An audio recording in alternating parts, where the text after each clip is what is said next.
Kundalini and neuroplasticity after freedom. This topic is mainly to make you understand how neuroplasticity in the brain works, especially when there is memory loss in your freedom journey.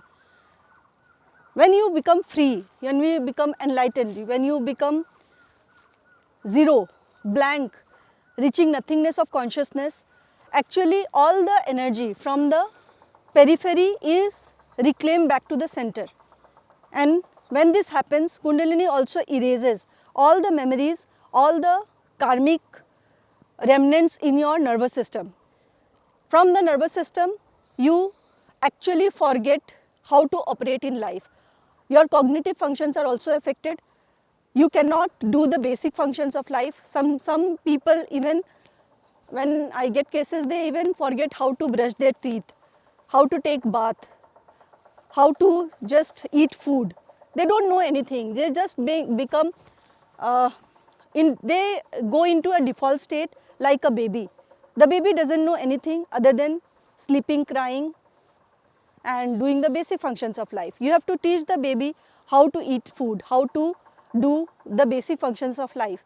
And this period of taking birth from the womb is similar in Kundalini's rebirth.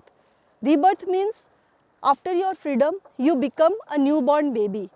And the way a mother nurtures the baby and teaches the baby to do all the functions of life, in this journey, Guru is the God or the guardian or the nurturer, the Shakti, energy that actually teaches you how to take the first step of your life. So there is absolutely no problem if you work on your brain and nervous system and work on your neuroplasticity. So there are fundamental 3 to 4 things that needs to be that are important in the neuroplasticity building.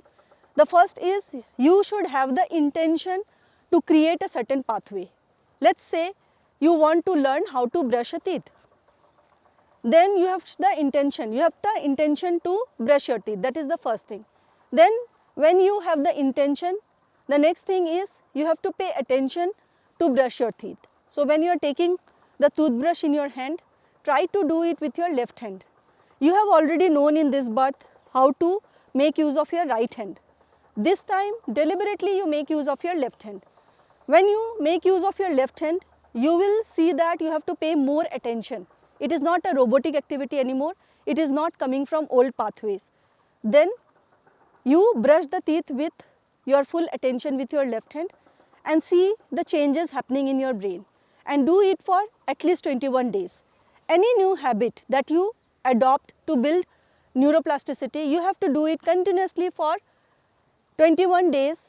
Number of repetition matters to build neuroplasticity. And likewise, each and every habit that you need to form to live as a new human being on this earth after freedom. So you don't have to make it esoteric, and you don't have to fear about the new birth, and don't resist the process of freedom just because you are going to forget everything. The memory is going to go, but there is a route through which I work for my students who are free, and before freedom it is called pre-enlightenment sadhana. This part of learning to build your neuroplasticity comes under post-enlightenment sadhana, and after that there is expression, self-expression period, during which you will be free to live your own life, individual life, by learning the new pathways. So this was just the basic understanding behind neuroplasticity, but it takes at least 6 months to 2 to 3 years of time to build complete neuroplasticity. So have patience and create your new life by creating new neuroplasticity. Bye bye.